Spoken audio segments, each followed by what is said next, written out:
even in this small island, there are reports of strange animals not yet positively identified. The horned jackal and the devil bird with its hideous strangled shriek. Yet this jungle, even though it stretches as far as the eye can see, is nothing compared with the forests which cover much of Africa and South America. There's room for a whole zoo full of unknown animals there. And looking at this, I'm reminded of a riddle posed by an old philosopher. What is the most cunning of all the animals? That which no man has yet seen.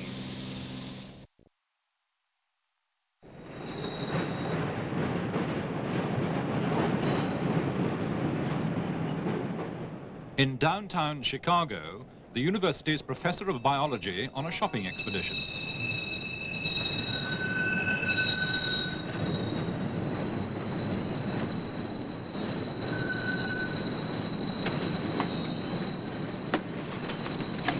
What is all of this you have? Well, a jungle machete, a jungle hammock, some medical supplies for the tropics, and a backpack. Where are you off to with it? Well, you may not believe this. We're off to Africa to look for dinosaurs. For it's in the Congo that Professor Roy Mackal and his colleague, explorer James Powell, really believe, from many reports, that there may exist a living dinosaur, or something like it. The animal is described as being as big as an elephant, or at least as big as a hippopotamus. It has a long head and neck and a long tail. It has feet that are like a hippopotamus, but it has 3 claws on each of these feet. Every kind of animal that we can think of that is alive today doesn't fit this picture. The closest it comes to, and amazing as this may seem, is a dinosaur that is extinct perhaps 65 to 70 million years. It does have an almost perfect resemblance to certain types of dinosaurs, particularly the 3-clawed footprint. That's almost the trademark of certain long-necked dinosaurs. What really got me onto this was in 1976, I had a grant from the Explorers Club in New York to study rainforest crocodiles in the Gabon, which is a country immediately to the west of Congo. And since I had read about these reports, I decided to see if I could come across any similar information. So among the Fang tribes, I tried a little, you might say, flashcard test. I first of all showed them pictures of 5 animals which are reasonably common in the Gabon jungles. And in each case I would say, can you recognize this animal? What is it? He says, sure, of course, that's an elephant, that's a gorilla, that's a leopard, etc. These things live around here in the jungle. We know them. Then just as a control test, I showed him a picture of a bear. Now there are no bear in Africa so far as we know. And I said, do you know that animal? He said, no, we've never seen this. That animal will not live around here. Then, just matter-of-factly, I showed him this. It's a picture of a diplodocus from a children's book on dinosaurs. I said, do you know that animal? And in several different villages representing at least 2 different cultural groups, I would get consistent answers. Yes, that's the Nyamala. We know that animal. It lives back in the deep lakes, deep in the jungles. Well, the evidence is strong enough that there seems to be some strange animal in this Congo. And if it's a dinosaur, it would be interesting enough for us to leave Chicago, the bright lights, the ghost of Mayor Daley, and go to the Congo. Thus inspired, Chicago's Congo Expedition 1980 equips itself for the unknown. Well, since the hammock works, James, I think I'll try on this mosquito hat. It won't keep out any mosquitoes, but let's see if it keeps out the snowflakes today. Oh, that's great, a Parisian original. It feels warmer already. I don't feel any snowflakes, so it must work on mosquitoes, too. Somehow it doesn't look like the picture, does it? Well, that may sound a little crazy, and later we'll see what happened to them. But remember that until quite recently, people refused to believe in the mountain gorilla, the okapi, the Komodo dragon. They were all discovered in this century. Even the panda's a recent arrival. It was literally pandemonium when San Francisco gave an all-American welcome to a real VIP, a very important panda. Baby Sulin is the first giant panda to be brought to captivity. Now it's tea time with Mrs. Ruth Harkness. During a grueling expedition in China, she found Sulin crying in a hollow tree. but ever seen a happier panda than this? Leo Carpi was dismissed as a fantasy of the pygmies, the mountain gorilla too, until the first specimens were killed. Who would believe the current stories of a saber-toothed killer loose even now in the Australian bush if we didn't have evidence on film that the ferocious Tasmanian tiger, this is the last one known, was still alive in Hobart Zoo in 1933.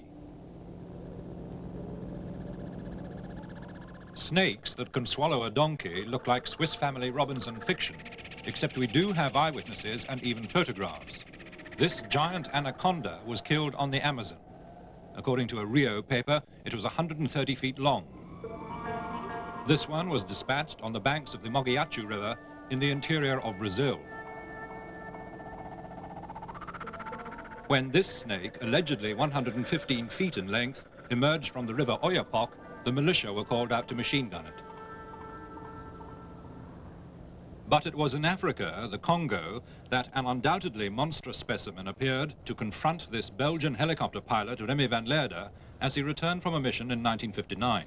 So as we had a camera on board, I decided to make several passes over the hole where the snake was in able to let the man take a picture of it. And I made certainly between 4 and 6 passes right over the hole where the snake was in. By then I was already flying for 25 years, so I have a very good experience of measuring things. And I would say the snake I saw there was close to 50 foot, close to 50 feet. I don't know, you say 50 foot or 50 feet, but very close to certainly. And it was moving inside the hole and looking very dark green, deep green, brown, with his belly white. Now when I came down on that snake in his hole, and I would say at about 25, 30 foot up, the snake raised up by about, I would say, 10 foot. And I could very clearly, closely see the head, which was looking, and I could not make a better comparison, as with a very large horse, with big, very, very big jaws, looking triangular. And you're just standing up like that to me, and I feel and I'm convinced if I had been in its range, it would have struck at me, it would have been striking me. And yet, I would say it was certainly at least on the very 2 foot wide and 3 foot long. It could have easily eaten up a man. This is one of those rare cases where we have an expert witness and an excellent photograph. Analysis of the ground features suggests that this animal was indeed at least 40 feet long. So monstrous snakes do exist. On the other hand, there's been a reward out for at least 60 years, initiated by Theodore Roosevelt, now worth $15,000, for any snake over 30 feet long, and no one has yet claimed it. Another controversial animal for which an excellent photograph exists is Lois's monkey. It was 1920 when from the Maracaibo jungle of Venezuela, these 4 gaunt and desperate figures emerged, the last remnants of a 20-strong expedition of Europeans who set off up the Rio Catatumbo 3 years before. All the rest had died, victims of fever or of the poisoned arrows of the Motilone Indians. But one of them, geologist Dr. Francis de Lois, still had with him one extraordinary picture, which was to divide the zoological world for 50 years. Could it really be an unknown ape? Yes, said Georges Montandon, France's most eminent zoologist. And he christened it Amer Anthropoidis loisi, Lois's ape, though no ape had ever been known in America. But his deadly rival across the channel, Sir Arthur Keith, Fellow of the Royal Society, denounced the whole thing as a fraud or a nonsense. With academic scorn, he quoted Delois's own account in the Illustrated London News, telling of 2 creatures which had attacked Delois's party by the unorthodox means of defecating into their hands and throwing their droppings at the foe. The creature was merely a South American spider monkey, said Sir Arthur, with the tail either cut off or hidden. Dr. Montandon was not to be intimidated. He got his cousin, who worked for Standard Oil in Tulsa, Oklahoma, to send him a standard petrol tin packing case, as seen in the original photograph. Upon this, Montandon placed first a standard spider monkey, and then a standard Frenchman. Comparisons seem to make Lois's ape well over 4 feet tall. For Montandon, it was convincing proof. Since that day, no further evidence of a great ape has emerged from South America to vindicate Dr. Montandon or destroy theories of a hoax. But the question remains, why should a Swiss geologist, not much interested in zoology, his companions dying or being murdered all around him, be bothered to fake a picture? For that reason, if for no other, Lois's ape remains a mystery.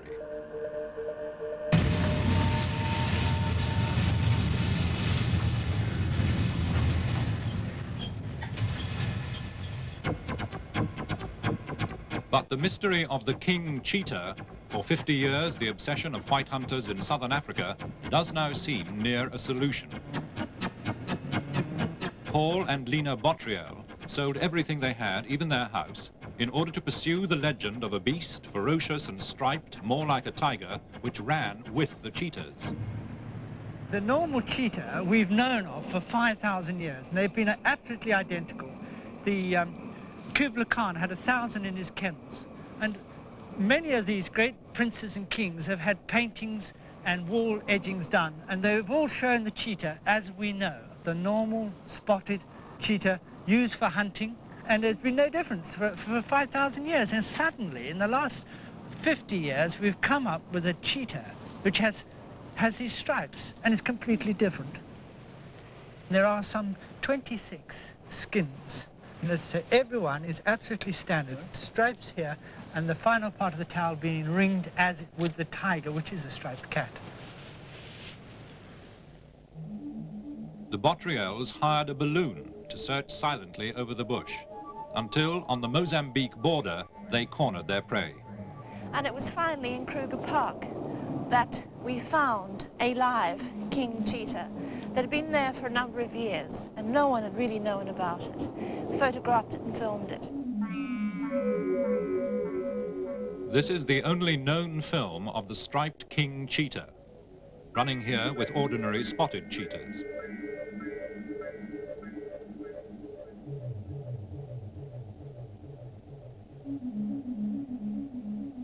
The theories are that it could be a hybrid, or alternatively, it's a mutation, being a strange pattern thrown up once in every few generations. Or thirdly, a species, which in fact is avoided man and is living in the area of Rhodesia, Mozambique, South Africa, Mozambique.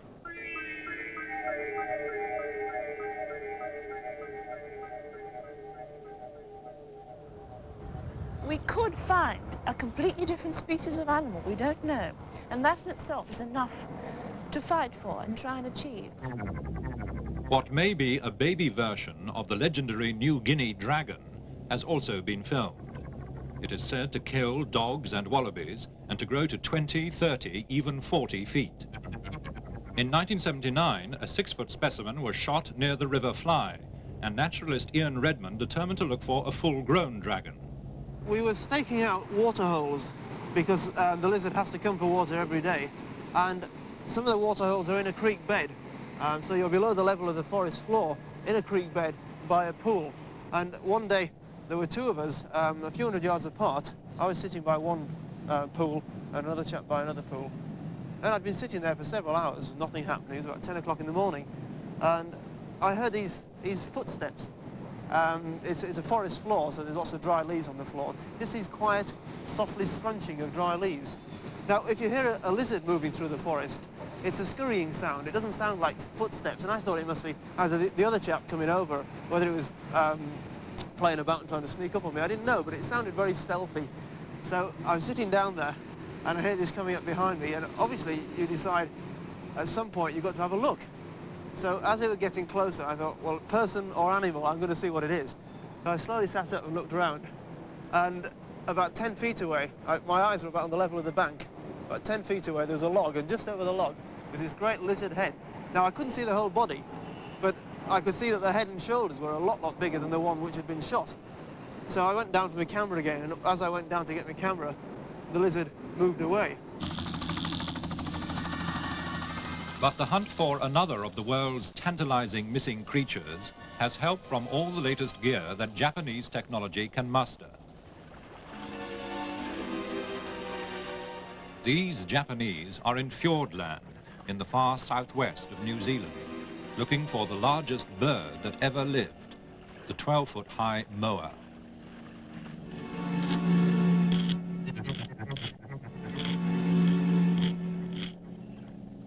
Excavations all over South Island have produced the massive bones of the moa.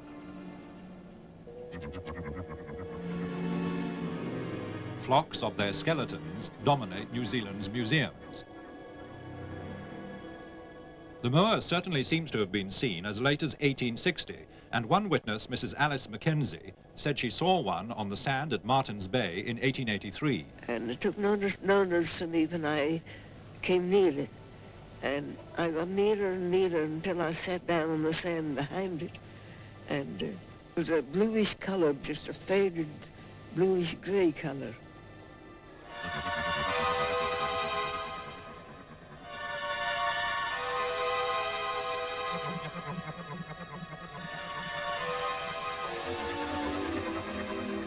From the structure of the neck and head bones, and with the help of a computer, the Japanese have ingeniously constructed what they believe may have been the call of the moa.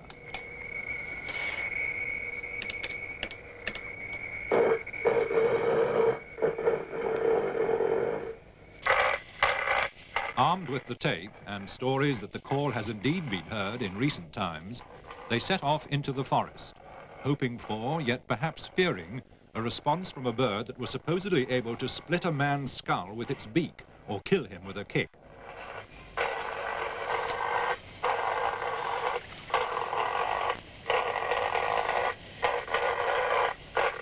Sadly, there was no reply.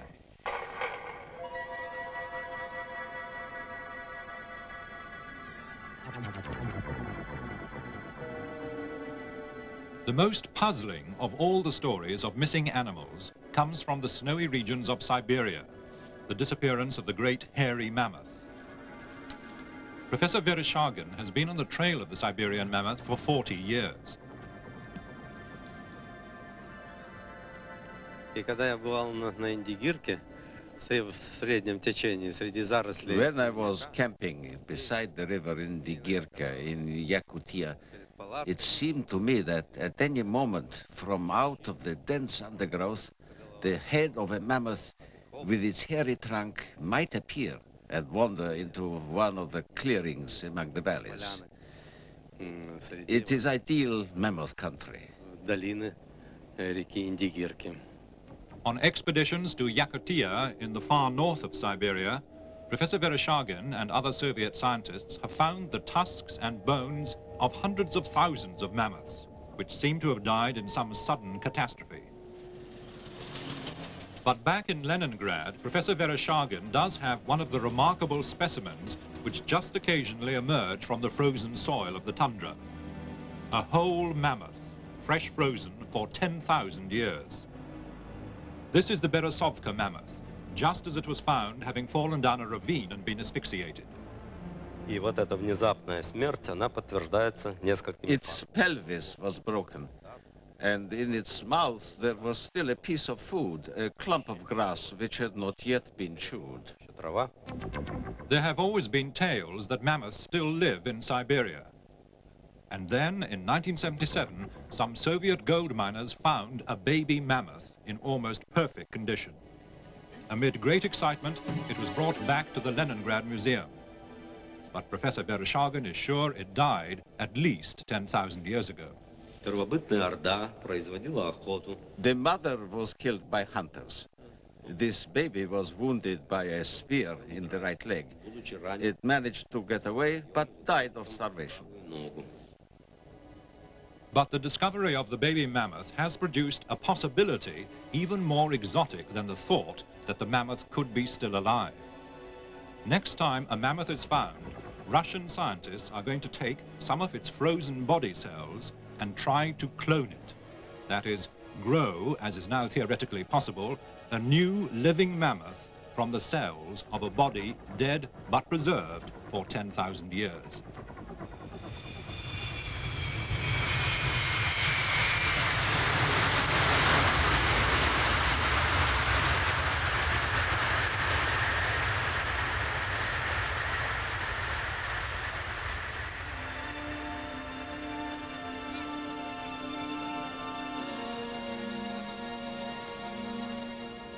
Meanwhile, in the winter gloom of Kennedy Airport, the two intrepid dinosaur hunters return from their quest in the Congo. This expedition into the Congo was the most difficult thing that we've ever done, but it was well worth it. It was both the best and the worst that I have been on. In the sense, it was the worst in terms of the difficulties encountered, but it's the most exciting in the results of any of the African things I've been on. I remember walking through muck, slipping into slime up to my ankles, up to my waist at times. I remember the complete exhaustion every half an hour. When you couldn't get another breath of fresh air, you couldn't take another step. We were looking for eyewitness observers, and we gradually began to zero in on the geographical part of this area where eyewitness observers were concentrated.